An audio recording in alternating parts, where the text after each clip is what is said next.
Hello, everyone. You know what? I've grown tired of the current political situation. I don't like it, so I've decided to find the best political ideology to solve all of our problems and make society great again. First off is the ideology of Vermin Supreme. He's a satirical candidate that runs for office every year, promising that if he is elected as a president, he will pass a law requiring people to brush their teeth. I don't know how exactly you would enforce that law. I guess he would have to have some kind of authority that visits every citizen twice a day to make sure they meet their daily oral requirements. But here's a life hack. If you're busy, just hire a midget and carry him around every day, and he'll brush your teeth for you, amongst other things that he can also do. Just go to hireamidget.com and you can set it all up. Not sponsored, by the way. Anyway, this Vermin Supreme guy is known for his very sophisticated attire, consisting of multiple ties, a boot on his head, and a big toothbrush that he carries around. I bet you're thinking,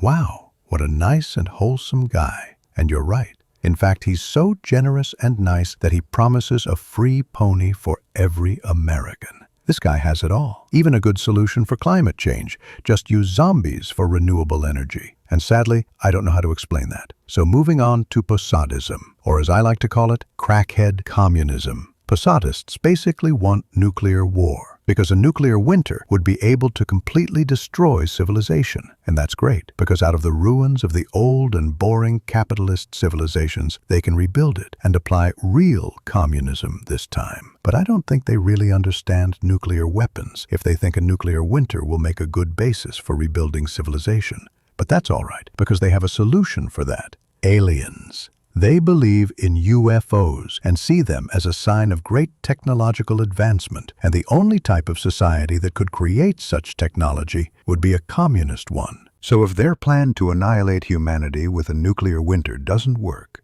we'll be all right, because the communist aliens are going to save us. Apparently, a Posadist party actually got 0.1% of votes in Paraguay in 2004, so do whatever you want with that information. Next ideology is Anarcho-Primitivism, an anarchic ideology that's also anti-technology. It's based on the belief that technological advancement leads to an unfulfilling lifestyle, and that we need to reject technology and return to monkey. Now this one I actually understand, because don't get me wrong, it is extreme, wanting us to return to more basic technology. But from a certain point of view, we are animals after all, and we haven't evolved to live with the advanced technology of today.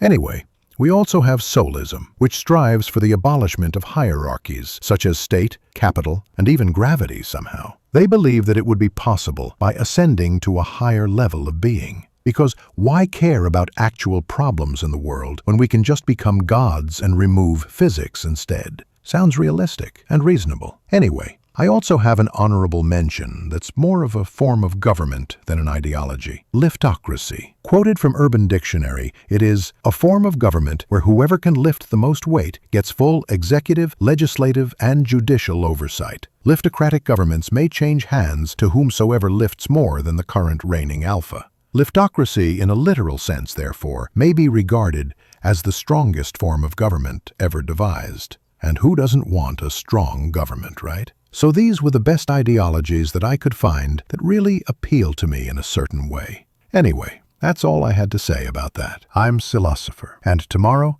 we'll talk about banana butter and its consequences, which have been a disaster to the human race.